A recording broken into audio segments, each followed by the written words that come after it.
Yes, indeed.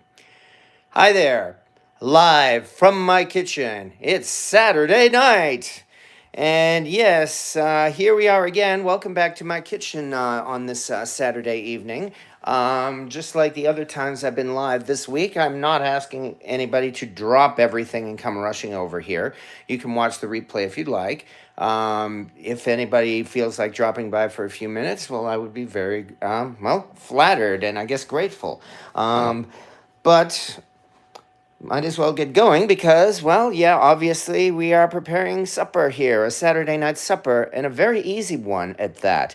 I'm not sure if I've ever made this dish live, even though I've made it a number of times in my videos, and that would be what I call cast iron chicken.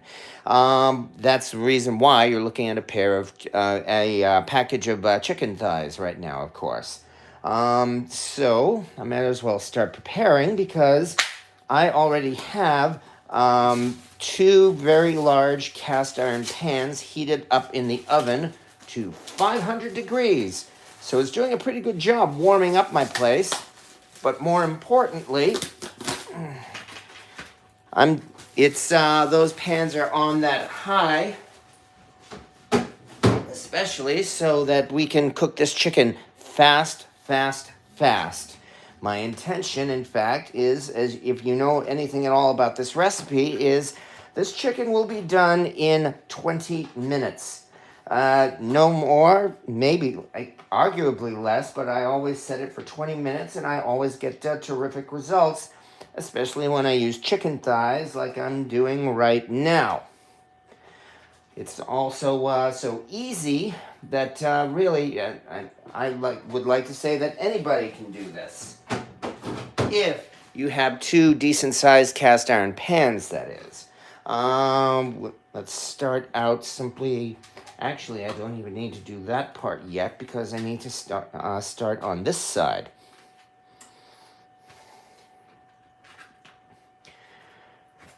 Yes, this is a method of making chicken that is based on a popular recipe for making chicken, which is known as chicken under a brick.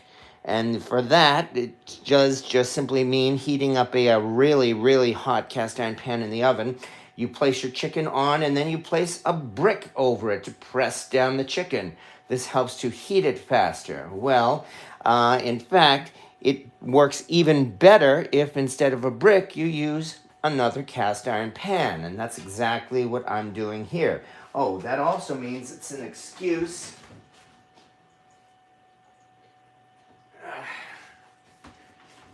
to take out a cast iron sad iron too, because we're going to be using this to press down the chicken. When the chicken is done, eat the brick. I don't think my teeth are strong enough to do that, and besides, since I'm not using a brick, I'm using a cast iron pan. I think it's safe to say I can't eat that afterwards. Nonetheless, all I've done so far is just simply take the chicken out of the package and pat it reasonably dry. Now we'll just lightly add in some salt and then pepper. And yay, I've already said enough times I've got a new pepper grinder, and this is a good excuse to use it.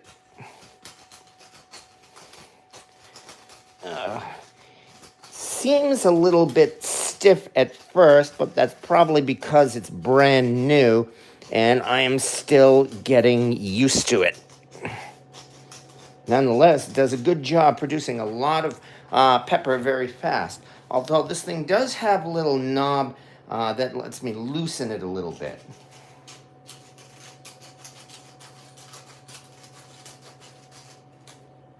Come on, yeah. There we go. There's a start.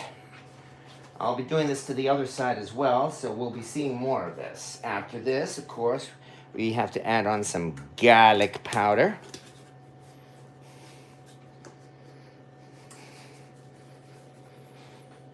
And again, this is almost a no-brainer recipe. As you can see, it uses ingredients that you can find in your pantry, as they often say. There's really nothing special about this at all except for the method that we're going to cook this. Although I do have one additional ingredient that not everyone has, smoked paprika. I love using this stuff because it adds flavor and it adds color to the chicken as well. Smoked paprika is a little different from the regular paprika stuff that you buy at the store, although you can certainly buy this at the store too. That's how I get mine. Smoked paprika, the flavor of that is exactly the flavor that they give that gives barbecue chips their flavor, because they certainly don't put barbecue sauce on Lay's potato chips. Nope. They use this stuff. And so that's one reason why when I first heard of smoked paprika, I was willing to try it out. And I've had a very, I guess you could say, unhealthy relationship with smoked paprika ever since. I've been using it for years. I use it in many of my recipes and many of my videos. That takes care of the first side. Now comes the second side, and yes, I will wash my hands after this. So let me see. We're going to be taking a blazing hot cast iron pan out of the oven and putting the chicken down. I'm going to be doing it skin side down. That's why I'm doing this part now, so that I'll be able to simply lay it out in the pan. Yes, and well, I certainly hope you like it. As I said, I've done this recipe many times. It's fast, it's easy. As you can see, it produces a lot of food. I'm using a couple of very large cast iron pans, which is why I'm actually doing 8 pieces of chicken at a time. If you had a typical 10-inch cast iron skillet, you could probably do 4, maybe even 5 of these chicken thighs all at the same time. So that's still not bad either. All right. Now that we've done that, where did I just put it? Oh, it's hidden behind here. Get out this pepper grinder for a second time.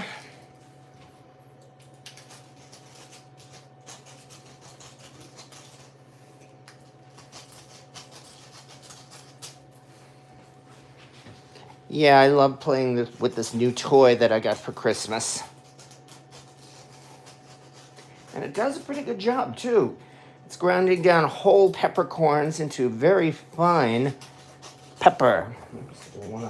Don't want to block the camera.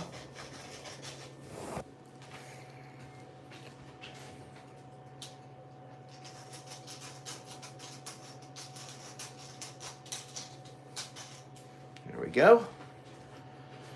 Okay. Next comes the garlic powder once again. I'm saying garlic just because I was originally from Massachusetts, lived in Massachusetts all my life. So as you know, that meant I came from Boston, where we loved having garlic on our food. And finally, some more smoked paprika. Of course, if you do this recipe, you can, of course, you do you. You can add your favorite spices to the chicken. I mean, if you have a favorite spice rub that you like to use, well, go ahead and use it. I would probably not recommend using a wet sauce, only because, again, this is going to go into a very, very hot cast iron pan. And the sauce would likely produce a lot of smoke. This is probably going to produce a fair amount of smoke as it is. So a sauce would produce more of it. Okay. Almost done here, but these preparations, as you can see, have really only taken a few minutes. Nothing really difficult to it at all. And when this chicken comes out of the oven, there will be a fair amount of liquid and grease in the pan, of course, and that will be an excuse to make some gravy. But I will say again, we'll only need to cook this chicken for 20 minutes. And the reason why we only need to cook it for 20 minutes is because, well, once again, I have two very, very hot cast iron pans in the oven right now. The oven is set to 500 degrees. And I'm not going to change the temperature. We're going to be baking these at 500 degrees. So that's why it's going to cook very, very fast. Let's see. All right, that means... Where did my other glove go? There it is. That means I have to take out my rather well-worn and burned oven mitts. Okay, need to arrange this so that it will go very fast, and that means two things. I can put this chicken aside and lay out a pair of trivets. Because, like I said, it's a very hot cast iron pan. Have I said that enough times? And I don't want that to burn this wooden cutting board.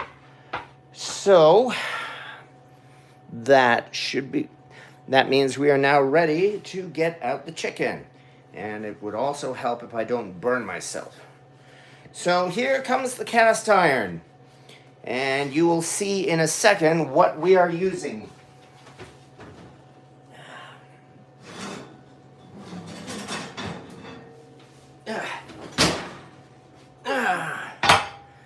Here is a unique cast iron pan that I'm quite lucky to own, as well as proud to own. A Solid Technics cast iron pan, no less. They called this the Big Skillet, and it has since been discontinued. But I have to stop talking and start placing this carefully onto this very hot iron. 2, 3, careful, 4,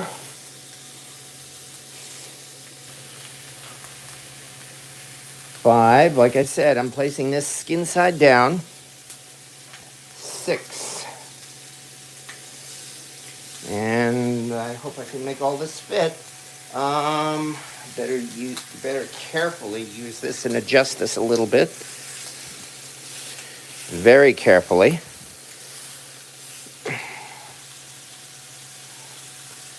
7 and 8. There we go. Okay, we managed to make it fit. I'll put this over in the sink so that there will be room. And now that I've done that, all we do now is get out a second blazing, blazing hot cast iron pan. This one is a Birmingham Stove and Range number 10 skillet.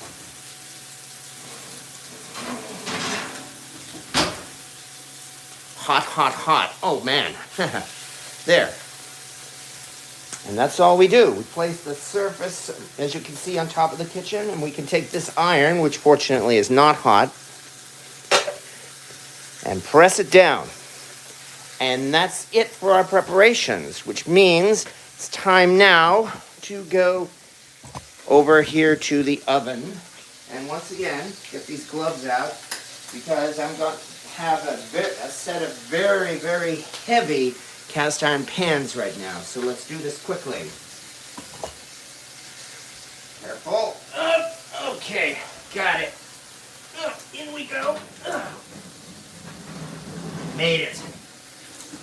All right, the oven is still set to 500 degrees. And I realized it's this dark because I did not turn on my spotlight like I usually do. So, that should help. Okay, let's move our view, whoops, not like that. Let's move our view up a little bit right now because I have to set this kitchen timer to 20 minutes. And that's it. It's as easy as that. So now I get to wait for about 20 minutes. All right. Okay, and I can see we've got some people watching, and I thank you very much for that. Even a couple of likes, and I thank you very much for that. At this point, I either, well, two options. Either I could just have a nice conversation, or I could try preparing the gravy in advance. The disadvantage of that, of course, is that I won't have the chicken grease to make the gravy. So for that reason, I think I'm simply going to wait. I hope folks don't mind too much about that. A couple of cast iron pans that I have here on the stove already. Well, this one actually, this one is hot because it's been sitting here getting hot while the oven heated up. The burners are not on, though I should probably start turning this burner on for this one in a few minutes. But that one here is my Finex cast iron skillet that I use to make my swordfish steaks on Christmas.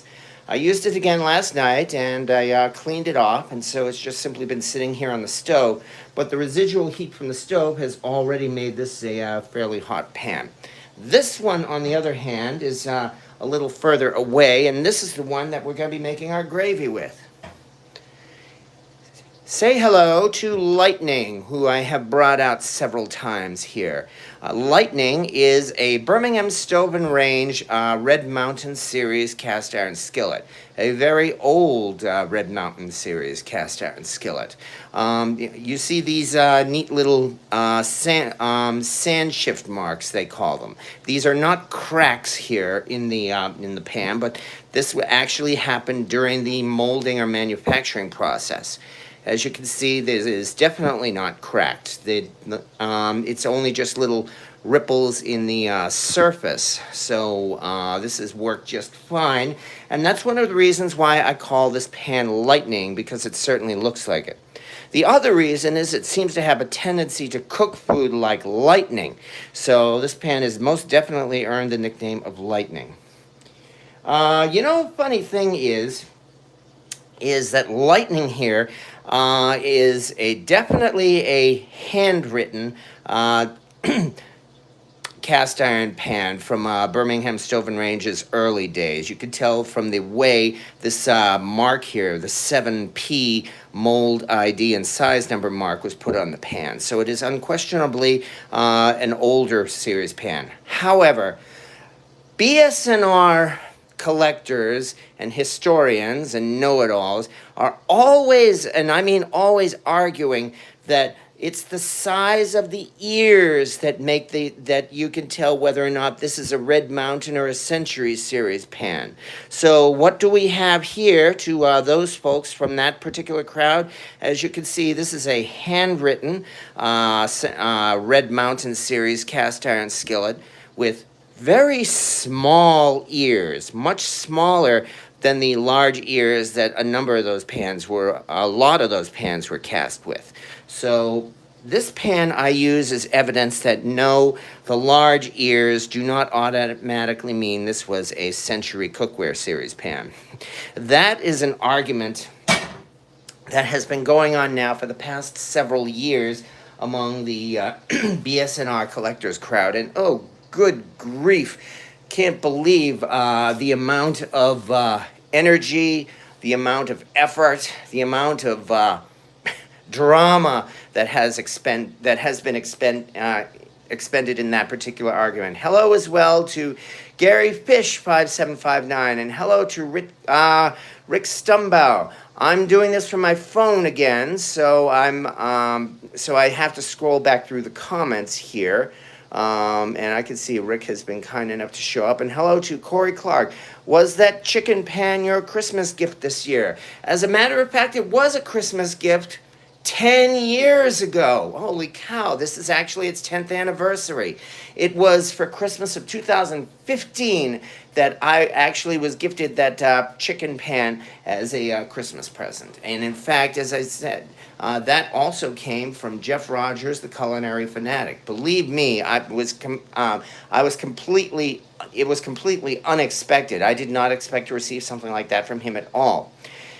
And the funny thing about that pan is it has since become unique. I don't know if you could call it a collector's item just because it's been discontinued by Solid Techniques or not, but you saw how it has a very, very fancy and very pleasing aesthetic design to it. It looks really, really nice.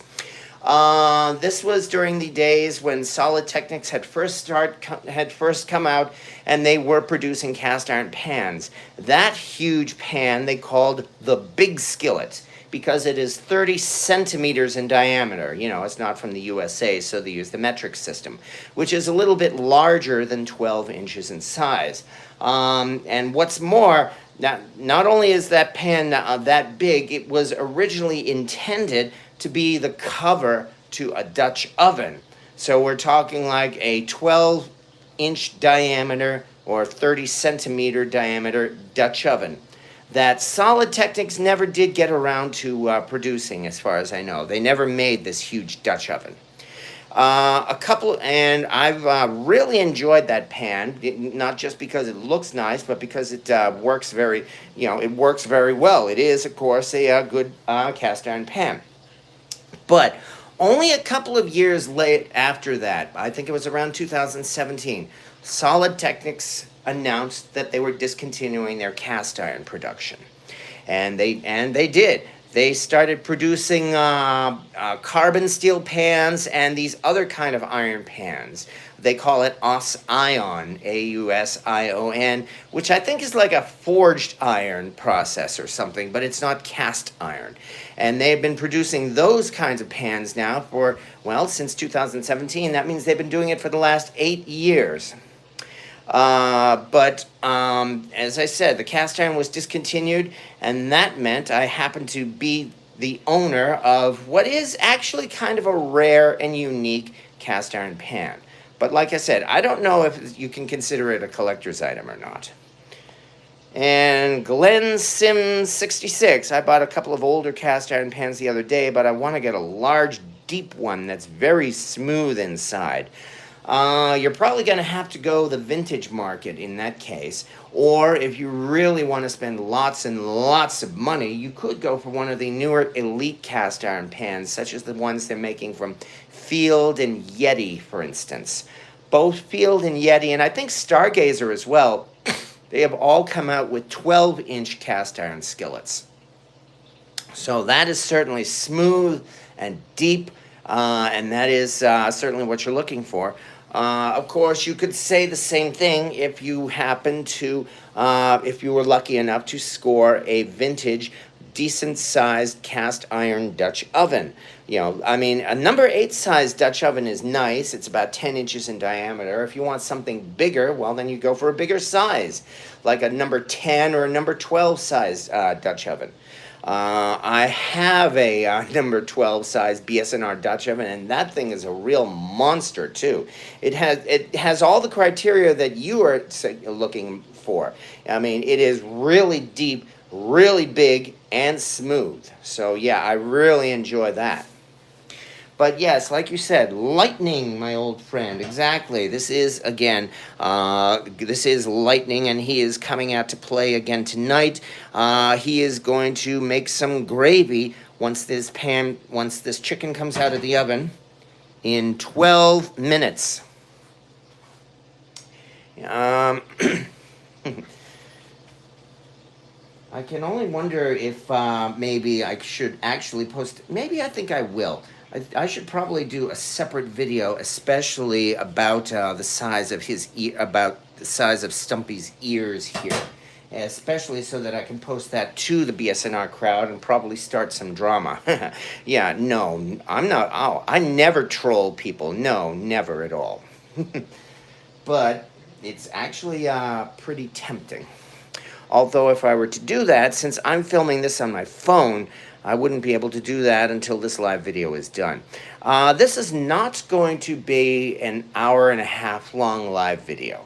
I estimate that once this comes out of the oven and we do the gravy, the whole thing might take about another maybe 15 minutes or so. So as you can see right now, we've been doing it for 24 minutes.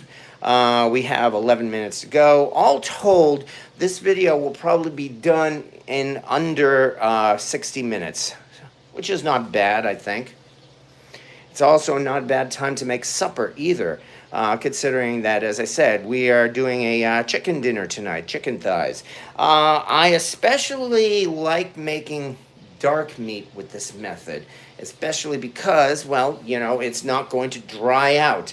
I have done this with chicken breasts. It's been a while, and if I recall, that because the chicken breasts only took 20 minutes or maybe about 22 minutes to cook at that 500-degree oven, that was fast enough to thoroughly cook the chicken and not dry it out. So that's probably something I should really do again, especially to keep track of, because I said it's been a few years since I've done that. I like, chicken thighs happen to be 99 cents a pound at Price Chopper this week. And especially with the prices of everything going up, that is a rare opportunity that I certainly did not want to pass up. And that's why I grabbed that package of chicken thighs. And that is why we are having chicken for supper tonight. Again, certainly looking forward to it too. All right, perhaps a chicken fryer. Yeah, well, if you think a chicken fryer is big enough, then you might certainly want to look for one like that. Bought a couple of older cast iron pans the other day. Oh no, I saw that one already. That's Glenn Sims. So, but thank you again to everybody, as I said, who has been kind enough to drop by for a few minutes. I understand it's Saturday night. Well, it is going into Saturday night here on the East Coast. It's only about 2 o'clock in the afternoon, or almost 3 in the afternoon over on the West Coast. But I'm sure everybody is busy enjoying their Saturday. And as I said, I'm not asking you to take time off of your schedule for this. You could always catch the replay if you want. As for me, we had a snowstorm last night, well, which is no big deal. This is New York, and this is winter, so of course we have snowstorms. This particular snowstorm happened to dump about maybe 4 inches or so of rather heavy, wet snow, and it was not easy to shovel. Took me almost 2.5 hours to do the shoveling, in fact, largely because I'm out of shape and I was taking my time. But it worked. And so even though that wore me out, I am quite happy that the shoveling is done. Yeah, shoveling I always like it when I shovel. I especially like it when the shoveling is done. It gives a real sense of accomplishment. I know I accomplished something. I was indeed worn out and had to take a nap, which, yay, it's Saturday. I can do that. Thank goodness. I can only imagine what it would have been like if this had happened on a weeknight, so that I would have had to have done that shoveling just before work. Fortunately, it didn't, but we can always see what happens when the next snowstorm shows up. You missed my comment earlier. It's been a real gift to have and Lou showing how to cook. Oh, really? Well, Tim Boisvert, 1319. Well, thank you very much for the kind words. I mean, what can I say? I'm just a guy who does this as a hobby. And my cooking is all self-taught as well. So, I mean, if you are taking something from it and getting lessons on cooking, well, that is a very nice bonus. And again, I can only say thank you very much. And yes, and Miss Mobley would probably say thank you if she understood. As it is, she has just had her supper. And she is, well, let me see. I don't see her in plain sight, so she might have gone upstairs to curl up on the bed or something. How do you like your Finex? I got one yesterday. Congratulations, BBQ Drew. I love my Finex. I have been using this for 10 years, actually 11 years now. So I'm really not, I do not regret it. Purists will probably say that there are some flaws in the Finex cast iron skillet. Considering a couple of things. Number one, considering how expensive it is, they would obviously prefer this cast iron pan to be absolutely perfect in design. And I will say that there are a couple of flaws in the design of the Finex skillet. For number one, the spring handle makes it really, really difficult to clean thoroughly. It's like every so often I have to take Barkeeper's Friend and especially do the spring handle to keep that nice and shiny and clean. The spring handle supposedly is to keep your hand from burning when you hold a hot pan like that, but it doesn't work.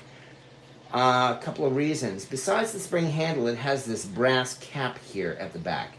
And this is connected directly to the skillet, directly to the handle, and that means when this pan gets hot, this brass cap also gets really, really hot.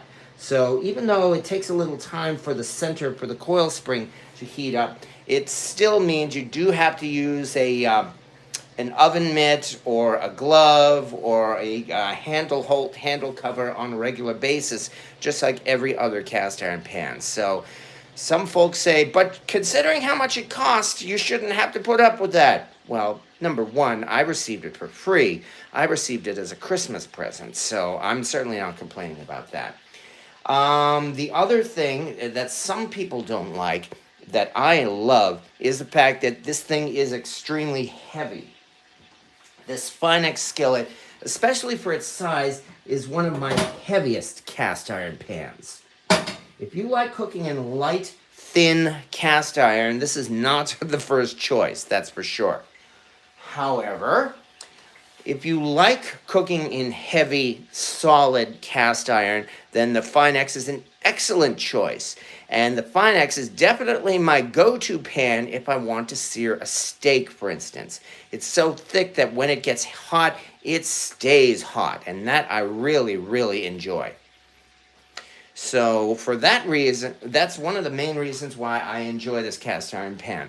Oh, the last thing is, it took me a good 2 or 3 years of regular use before I was able to build up some good seasoning on this Finex skillet. You see how it's nice and dark the way a cast iron pan should be? It took a long time to do that.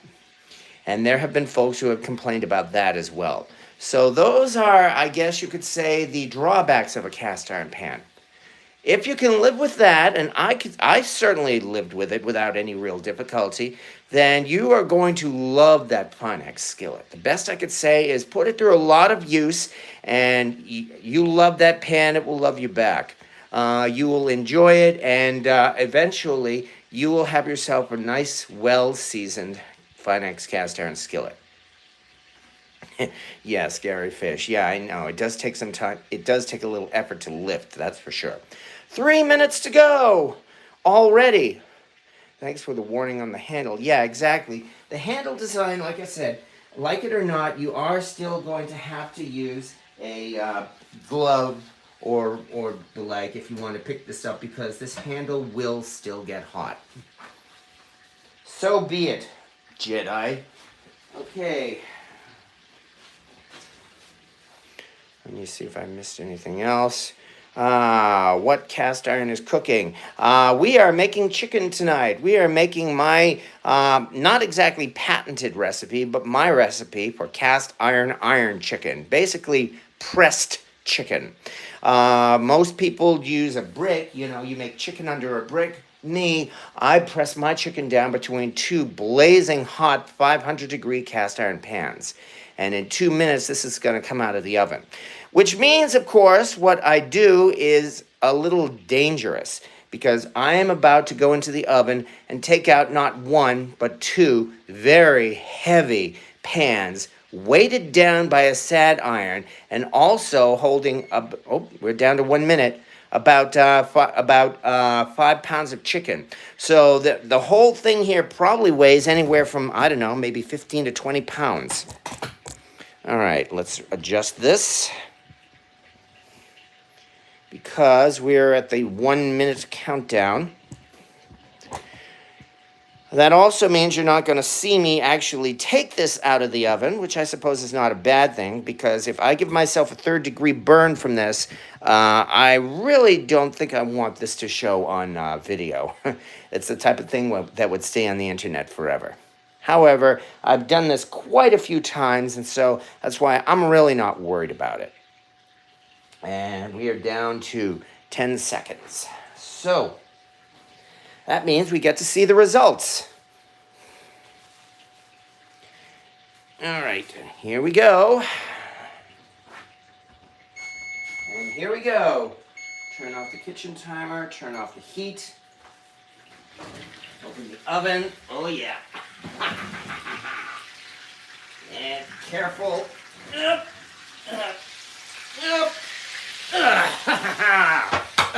Got it. This thing is so hot, I could feel the heat even through these now burned oven mitts. Let's get some, let's see. There we go, because I know you want to see this. Yeah, this iron has gotten hot too. If you look carefully, you can even see that the iron has made its own mark here on the pan. All right. Last thing is time to remove this. Time to remove this. Looks like a little bit of sticking this time. Let's dig something out like a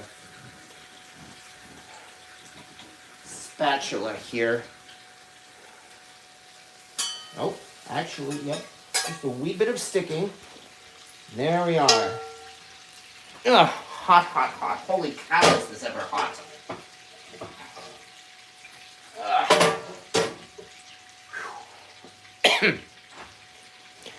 Not bad. This only took 20 minutes, like I said. And as you can see, there's a lot of grease there, so I won't have any problem making gravy with this. Oh, let me put these gloves on one more time and show you the underside of the other pan, the one that I used to press down the chicken. This is what it looks like. As you can see, you know, some of the residue stuck, but nothing bad.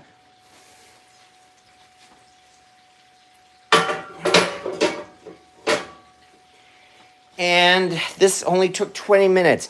And I can definitely assure you this chicken is done. I have done this enough times that what I think I'm going to do is get this onto a plate or 2 plates.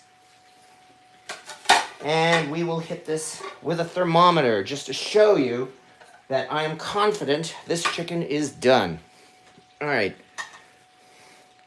Check this out. 1, 2, 3, 4. Ooh. It's not fried, but it's pretty close to it. 5. Oh crap, I forgot something. I forgot to turn on the burner for lightning. Give me a second.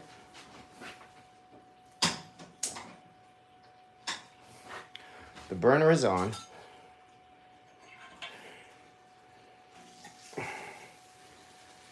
6, 7, and 8. Also, here on the bottom, it looks like only a tiny little bit here stuck as well. So there we are. There's our chicken. I have 2 plates of this, too. And how am I going to do this? I guess we'll have to move this over, or move the camera over for the moment. Because, as promised, let's test these things out with a thermometer. Let me see. This is the one that came out about a minute ago. So, according to this here thermometer, this one is shooting up to 181 degrees. This one is going to 190 degrees. Here's another one that's 181. And likewise over here. 183. Oh, I'm not sure if you saw that or not. This thing should have a lock button or something, I think. Hold, yeah. Okay, I've just put the hold button, and yeah, that piece of chicken came up to 190 degrees. That's why, as I said, I have no problem at all in saying it took only 20 minutes to cook those chicken thighs to the point where dark meat is definitely done. All right, about 20 minutes at 500 degrees. Yes, indeed. Oh, I did forget to post the recipe on the description of this video, which I will have to do once this is all done. Looks like some of the seasoning steamed off the bottom of that skillet. Let's take a look again. Now that it's been off for a few minutes, let me get out my glove one more time.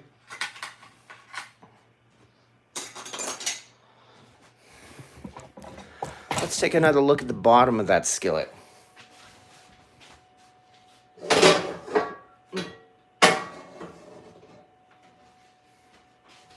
thing is still pretty hot. Oh, yeah, you're talking about these light spots here. To be absolutely honest, I think they were there before, too. I should probably give this pan another coating of seasoning, in fact, once it's all cleaned up. But I would not say that that was done just now. All right.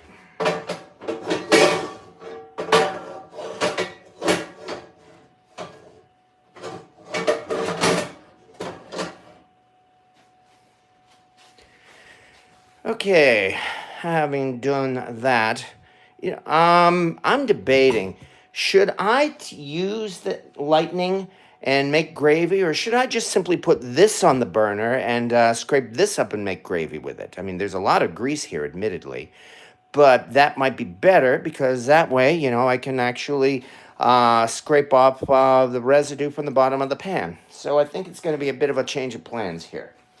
I've already started heating up lightning, so I'm going to have to find a place to put him now. All right, only so much room here on the stove. Let's see. Oh, I know. Let's take this hot iron, and I'm going to put it back on my metal kitchen rack.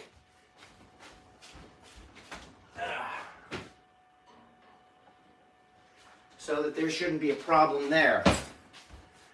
And let's put lightning over here. Yeah, this is pretty typical where my stove ends up getting crowded with cast iron. Let's head back over here. Gloves once again. I know I keep saying that, but turn this on.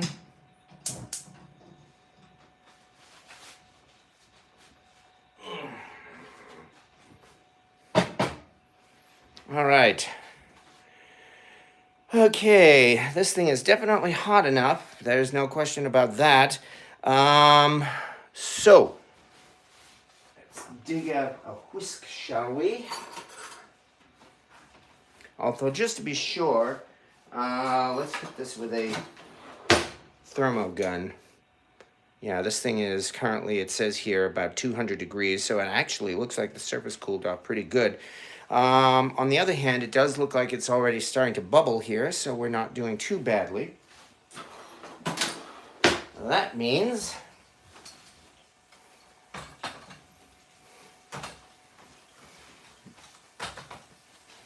there is more than enough grease here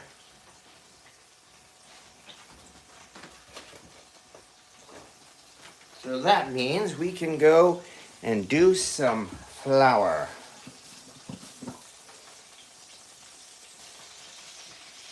There we go, that's probably enough.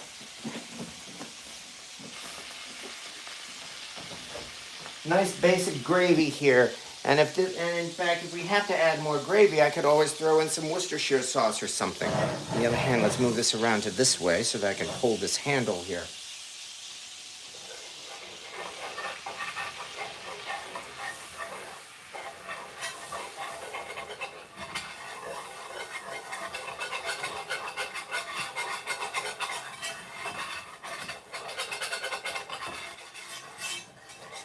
Not too much of the chicken stuck, so this is not too difficult to deglaze with this gravy here, or what is going to be gravy.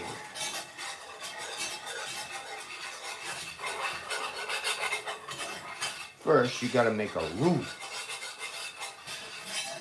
I didn't even throw in butter, largely because, as I said, we had all this grease here.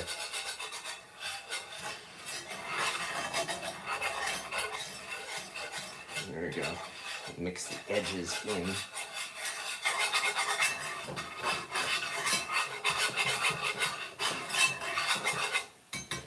I don't think I have chicken broth. Let me check the fridge. And, oh, is this chicken broth? All I have is some beef broth. Okay, that means I'm gonna have to use milk instead.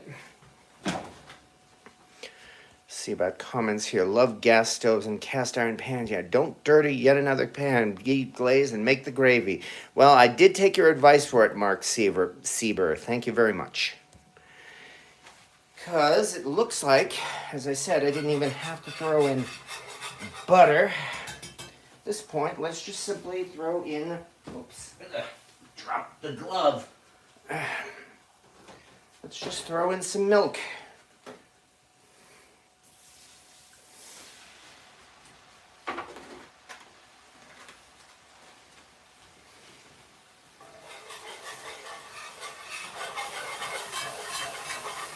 There we go. It is congealing. And that's the hard thing. In fact, I can even probably turn the temperature down a little bit. But that's the hard thing about making gravy with cast iron, is that you end up, if you're not careful, you'll end up with a gravy that is far too thick.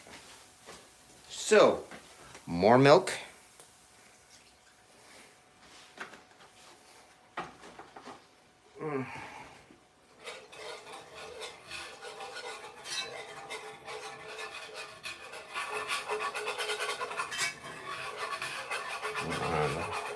Start mixing it together. Does look like it is starting to come together.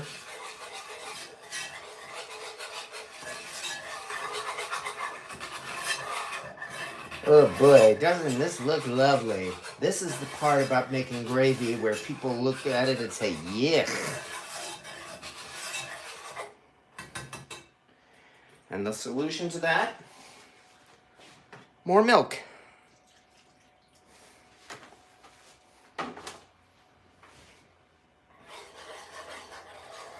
Hope I didn't turn the temperature down too much because I am using cold milk here. So let's turn the temperature back up to about medium.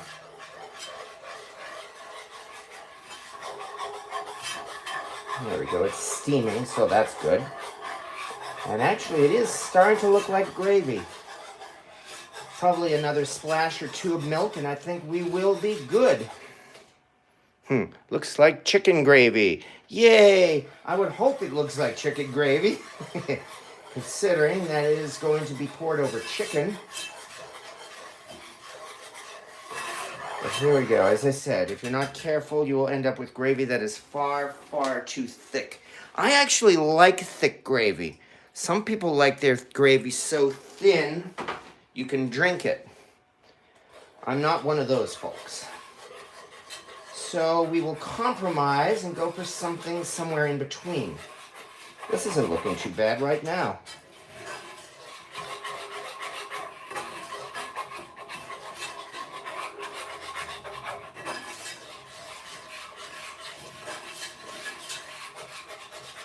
Not bad. I do believe we may be ready for the gravy.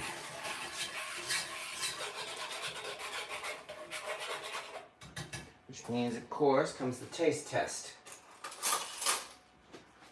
Nice long spoon.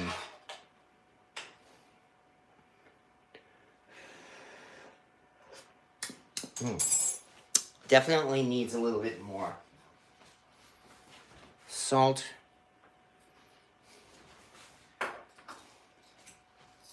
More pepper.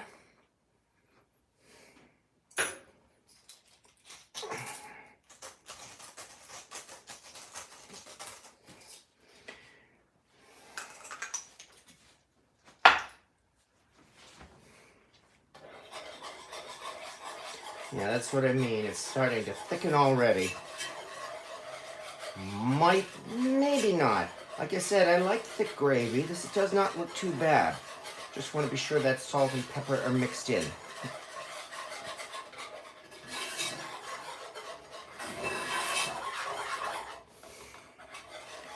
Everybody has their own tastes, of course.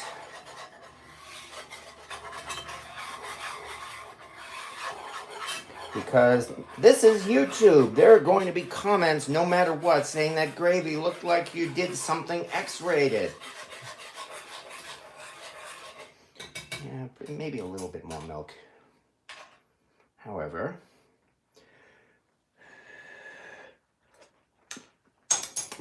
Oh, that's definitely tasting better.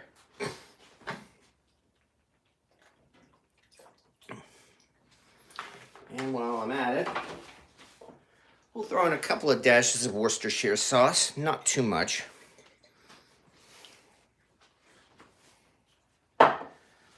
One thing I like to do is taste my food, meaning that I don't like drowning out the flavor with gravy or sauce or a whole bunch of toppings and other seasonings.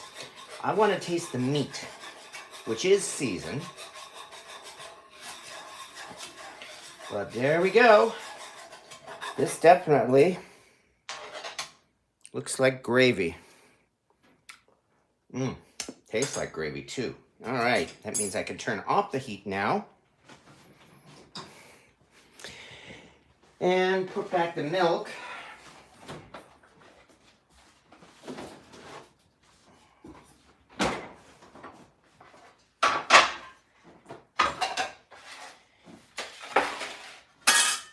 And as they say, dinner is served. Yay, I'm gonna have this. Actually, especially since the cast iron is the star of the show, I think it deserves a special place here. Get those gloves back out.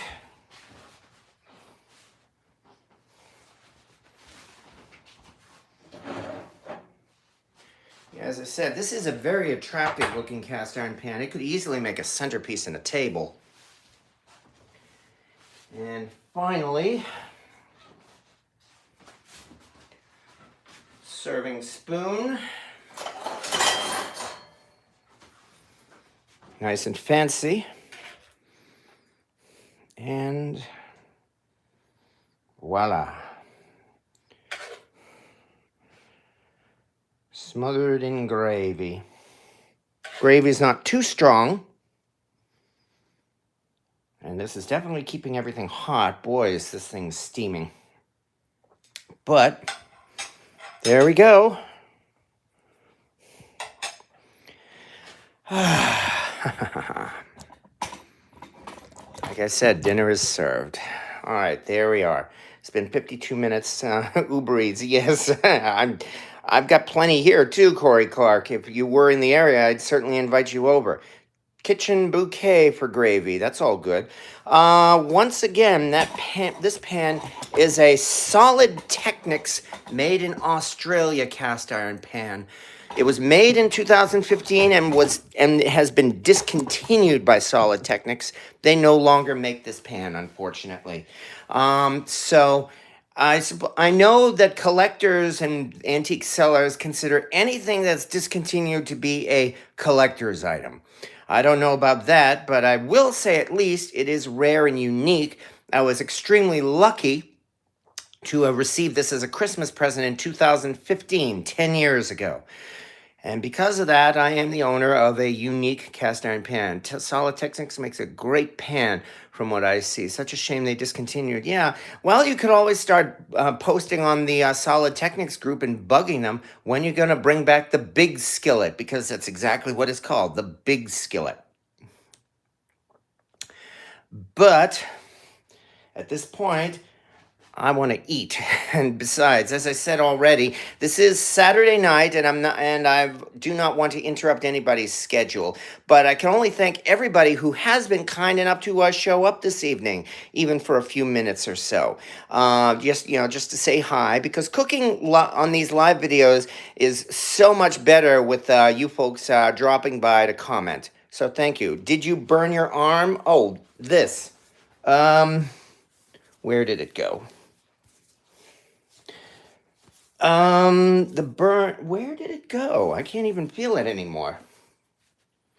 More than a month ago, I accidentally pressed my arm against a hot cast iron pan when I took it out of the oven. But that was more than a month ago. I've been fine right now, so that means it's time now to eat supper here on a Saturday night. But thank you, and yes, Happy New Year. New Year's is coming next week, and as far as I'm concerned, 2025 can't be done soon enough. I am planning on doing a late night live video on New Year's Eve, and the title of it is going to be 2025 Goodbye and Good Riddance.